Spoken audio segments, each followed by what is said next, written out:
ಗುಡಿಬಂಡೆಯ ವಾಟದ ಹೊಸಹಳ್ಳಿ ವ್ಯಾಪ್ತಿಯಲ್ಲಿ ವಿದ್ಯುತ್ ಅವಘಡ ಸಂಭವಿಸಿದೆ. ವಿದ್ಯುತ್ ತಂತಿ ತಗುಲಿ ಇಂಧನ ಇಲಾಖೆಯ ಗುತ್ತಿಗೆ ನೌಕರ ಗ್ಯಾಂಗ್ಮನ್ ಹರೀಶ್ ಜೀವನ್ಮರಣದ ನಡುವೆ ಹೋರಾಟ ನಡೆಸುತ್ತಿದ್ದಾರೆ. ಗುಡಿಬಂಡೆಯ ವಾಟದ ಹೊಸಹಳ್ಳಿ ಶಾಖೆಯಲ್ಲಿ ಕಳೆದ 12 ವರ್ಷಗಳಿಂದ ಕೆಲಸ ಮಾಡುತ್ತಿರುವ ಹರೀಶ್ ಎಂದಿನಂತೆ ಮಂಗಳವಾರ ಕೆಲಸಕ್ಕೆ ತೆರಳಿದ್ದ. ಸ್ಟೇಷನ್ನಲ್ಲಿ ಎಲ್ಸಿ ಆಗಿರುವ ಮಾಹಿತಿ ಇಲ್ಲದ ಸಿಬ್ಬಂದಿ ದುರಸ್ತಿ ಕಾರ್ಯವೊಂದರ ನಿಮಿತ್ತ ಗ್ಯಾಂಗ್ಮನ್ ಹರೀಶ್ನನ್ನ ಕಂಬ ಹತ್ತಿಸಿದ್ರು. ಆದರೆ ಸಡನ್ ಕರೆಂಟ್ ತಗುಲಿ ಗ್ಯಾಂಗ್ಮನ್ ಹರೀಶ್ ನೆಲಕ್ಕುರುಳಿದ್ದಾರೆ. ತಕ್ಷಣವೇ ಸ್ಥಳೀಯ ಆಸ್ಪತ್ರೆಯಲ್ಲಿ ಪ್ರಥಮ ಚಿಕಿತ್ಸೆ ಕೊಡಿಸಿ ಹರೀಶ್ರನ್ನ ಬೆಂಗಳೂರಿನ ವಿಕ್ಟೋರಿಯಾ ಆಸ್ಪತ್ರೆಗೆ ದಾಖಲಿಸಲಾಗಿದೆ. ಈಗ ಹರೀಶ್ ಸಾವು ಬದುಕಿನ ನಡುವೆ ಹೋರಾಡುತ್ತಿದ್ದಾನೆ. ಗ್ಯಾಂಗ್ಮನ್ ಹರೀಶ್ ಇಂತಹ ಸ್ಥಿತಿಯಲ್ಲಿ ಇದ್ದರೂ ಸಹ ಇಲಾಖಾ ಅಧಿಕಾರಿಗಳು ತಿರುಗಿ ನೋಡಿಲ್ಲ. ಎಲ್ಲಾ ಮಾಹಿತಿ ಗೊತ್ತಿದ್ದು ಆತನನ್ನ ಕಂಬ ಹತ್ತಿಸುವ ಬೇಜವಾಬ್ದಾರಿ ಕೆಲಸ ಮಾಡಿದ ಅಧಿಕಾರಿಗಳು ಸಿಬ್ಬಂದಿ ವಿರುದ್ಧ ಕಠಿಣ ಕ್ರಮ ಕೈಗೊಳ್ಳಬೇಕು ಎಂಬ ಕೂಗು ಕೇಳಿಬಂದಿದೆ. ಇನ್ನು ಹರೀಶ್ ಕುಟುಂಬಕ್ಕೆ ಈತನೇ ಆಸರೆ. ಮಗನ ಸ್ಥಿತಿ ನೋಡಿ ಅಪ್ಪ ಅಮ್ಮ ಕಣ್ಣೀರು ಹಾಕುತ್ತಿದ್ದಾರೆ. ಹರೀಶ್ ಚಿಕಿತ್ಸೆಗೆ ಕುಟುಂಬದ ಕಷ್ಟಕ್ಕೆ ನೆರವಾಗುವಂತೆ ಬೆಸ್ಕಾಂ ಎಂಡಿಗೆ ಅಶ್ವಮೇಘದ ಮೂಲಕ ಹೊರಗುತ್ತಿಗೆ ನೌಕರರ ಹಿತರಕ್ಷಣಾ ವೇದಿಕೆಯ ಮುಖಂಡರು ಹರೀಶ್ ಕುಟುಂಬಸ್ಥರು ಮನವಿಯನ್ನ ಮಾಡಿದ್ದಾರೆ. ಗೈ ಹಾಕೋದಕ್ಕೆ ಕರ್ಕೊಂಡು ಹೋಗಿದ್ದಾರೆ. ಎಸ್.ಒ ಕಳಿಸಿದ್ದಾರೆ. ಅದು ಏನಕ್ಕೆ ಕಳಿಸಿದಾರೋ ಎಸ್.ಒ ಗೊತ್ತಿಲ್ಲ. ಲೈನ್ ಮ್ಯಾನ್ ಕರ್ಕೊಂಡು ಹೋಗಿದ್ದಾರೆ. ಹೋಗಿ ಗೈ ಆಗಬೇಕು ಅಂತ ಹೇಳಿದಾರಂತೆ.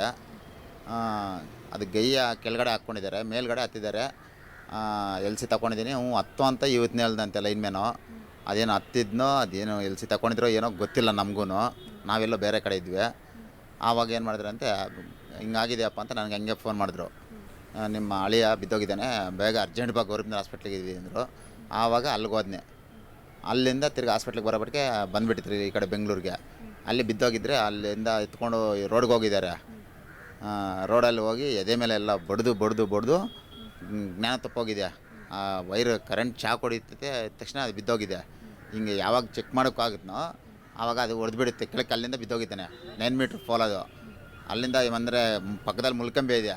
ಮುಲ್ಕಂಬಿ ಮೇಲೆ ಬಿದ್ದಿದ್ರೆ ಅಂತೂ ಸ್ಪಾಟ್ ಆಗ್ತಾಯಿದ್ದ. ಏನಂದರೆ ದೇವರು ಒಳ್ಳೇದಾಗಿ ಇದೈತೆ, ಜ್ಞಾನ ಐತೆ. ಜ್ಞಾನ ಒಂದು ತಪ್ಪಿತ್ತು. ಬಂದವ್ರೆ ಕರ್ಕೊಂಡು ಅಲ್ಲಿಂದ ತಿರ್ಗಾ ಗೌರವ್ನಗರಕ್ಕೆ ಕರ್ಕೊಂಡು ಬಂದಿದ್ದಾರೆ. ಗೌರವ್ನಗರಲ್ಲಿ ಆಗಲ್ಲ ಅಂತ ಕಳಿಸ್ಬಿಟ್ಟಿದ್ದಾರೆ. ಅಲ್ಲಿಂದ ಗೌರವ್ನಗರಿಂದ ಬೆಂಗಳೂರಿಗೆ ವಿಕ್ಟೋರಿಯಾ ಹಾಸ್ಪಿಟ್ಲಿಗೆ ಬಂದವ್ರೆ. ಇಲ್ಲಿನೂ ಇನ್ನೂ ಸ್ಕ್ಯಾನಿಂಗ್ ಮಾಡಿದ್ರು. ಸ್ಕ್ಯಾನಿಂಗ್ ಅಂದರೆ ಬಡಗಾರ ಇದು ಎಡಗಾಲು ಮಾತ್ರ ಮಾಡಿದ್ರು. ಎಡಗಾಲು ಮಾಡಿದಾಗ ಅದು ಸ್ವಲ್ಪ ಕ್ರ್ಯಾಕ್ ಬಂದಿದೆ ಎಡಗಾಲು. 3 ದಿನ ಆಯಿತು. ನೆನ್ನೆಲ್ಲ ಮೊನ್ನೆ ಮಾಡಿರೋದು ಸ್ಕ್ಯಾನಿಂಗು. ಮಂಗಳವಾರ ಮಧ್ಯಾಹ್ನ 3:15 ಆ ಮಧ್ಯ 3:15 ಆಗಿರೋದು. ಇಲ್ಲಿಗೆ ಸಾಯಂಕಾಲ ಬಂದಿರೋದು 7:30-8 ಗಂಟೆಗೆ. ನಾವು ಬರೋಬಟ್ಟಿಗೆ 8:30-10 ಗಂಟೆ ಆಗೋಯ್ತು. ನಾವು ಬೇರೆ ಕಾರಲ್ಲಿ ನಮ್ಮ ಅಕ್ಕ ನಾನು ಬಂದೆ. ಸದ್ಯ ನಮ್ಮ ಅಕ್ಕನ ಮಗನೇ ಹರೀಶ ಅಂತ ಒಬ್ಬ ಗ್ಯಾಂಗ್ಮೆನ್ ಹುಡುಗ. ಈ ಗುಡಿಬಂಡೆ ಅಂತ ಶಾಖೆ, ಸಬ್ ಡಿವಿಷನ್ನು, ಮತ್ತು ಒಡೆದ ಹೊಸಳ್ಳಿ ಅಂತ ಶಾಖೆ. ಆ ಶಾಖೆಯಲ್ಲಿ ಸುಮಾರು ಒಂದು 12 ವರ್ಷದಿಂದ ಕೆಲಸ ಮಾಡ್ತಾಯಿರ್ತಾನೆ. ಹಿಂಗೆ ಅವನು ಈ ಕೆಲಸ ಮಾಡೋ ಇದರಲ್ಲಿ ಒಬ್ಬ ಫೀಲ್ಡ್ ಮ್ಯಾನೇಜರ್ ಅಂತ ಇರ್ತಾರೆ, ಶಿವಾನಂದ್ ಅಂತ ಒಬ್ಬ. ಅವನ ಜೊತೆನೇ ಇವನು ಪರ್ಮನೆಂಟಾಗೆ ಕೆಲಸ ಮಾಡ್ಕೊಂಡು ಹೋಗ್ತಾ ಇರ್ತಾನೆ. ಇವನಿಗೆ ಏನಂದರೆ ಈಗ ಆಫ್ ಆಗಿದೆ ಅಂತ ಹತ್ತಿಸ್ಬಿಡೋದು, ಕೆಲಸ ಮಾಡಿಸೋದು ಇಳಿಸೋದು. ಈಗ ಸ್ಟೇಷನ್ ಎಲ್.ಸಿ ಆದಾಗ ಇವನಿಗೇನು ಮಾಹಿತಿ ಇರಲ್ಲ. ಈಗ ಯಾಕಂದರೆ ಗ್ಯಾಂಗ್ ಮ್ಯಾನ್ ಅಲ್ವಾ, ಏನೋ ಹತ್ತಲಿಲ್ಲ ಅಂತಂದರೆ ಅದು ದರ್ಪ ತೋರಿಸ್ತಾರೆ ಕೆಲವರು. ದರ್ಪ ತೋರಿಸಿ ಅವ್ನಿಗೆ ಹತ್ತು ಅಂತ ಹೇಳ್ತಾರೆ, ಅಥವಾ ದುಡ್ಡು ಕೊಡ್ತೀನಿ ಮಾಡು ಕೆಲಸ ಅಂತ ಹೇಳ್ಬಿಟ್ಟು ಮಾಡಿಸ್ತಾರೆ. ಆ ರೀತಿ ಇರ್ತದೆ. ಸ್ಟೇಷನಲ್ಲಿ ಎಲ್.ಸಿ ಆಗಿದ್ದಾಗ ಹತ್ತಿಸಿದ್ರೆ ಆ ಸ್ಟೇಷನಲ್ಲಿ ಚಾರ್ಜ್ ಮಾಡೋವಾಗ ಇವ್ರಿಗೆ ಯಾರಿಗೂ ಹೇಳಿಲ್ಲ. ಆದ್ದರಿಂದ ಇವನಿಗೆ ಇಮಿಡಿಯೇಟು ಕರೆಂಟ್ ಹೊಡೆದ್ಬಿಟ್ಟು ಈ ಥರ ಒಂದು ಇದಾಗಿದೆ. ಆ್ಯಕ್ಚುಲಿ ನಮ್ಮ ಗ್ಯಾಂಗ್ ಮೆನ್ಗಳಿಗೆ ಕಂಬ ಹತ್ತೋದಾಗಲಿ ಮತ್ತೊಂದು ಮಾಡೋವಂಥ ರೂಲ್ ಇಲ್ಲ. ಬೆಸ್ಕಾಮಲ್ಲೇ ನಮ್ಮ ಒಂದು OM ಅಲ್ಲೇ ಹೇಳ್ಬಿಟ್ಟಿದ್ದಾರೆ. ಆದರೂ ಸಹ ಕೆಲವರು ಈ ಥರ ಎಲ್ಲ ಮಾಡಿಸ್ತಾಯಿದ್ದಾರೆ. ಇದು ತುಂಬ ಅವಮಾನ ಬರೋಂಥ ಸಂಗತಿ ಇದು. ಯಾಕಂದರೆ ಈಗೇನಾದರೂ ಈಗ ಅವ್ನ ಪ್ರಾಣ ಇದೆ, ಆದರೆ ಡಾಕ್ಟ್ರು ಏನು ಗ್ಯಾರಂಟಿ ಕೊಡ್ತಾಯಿಲ್ಲ ಅವನ ಬಗ್ಗೆ. ಏನಾದರೂ ಆದರೆ ಯಾರು ಅವನಿಗೆ ಹೊಣೆ ಆಗ್ತಾರೆ?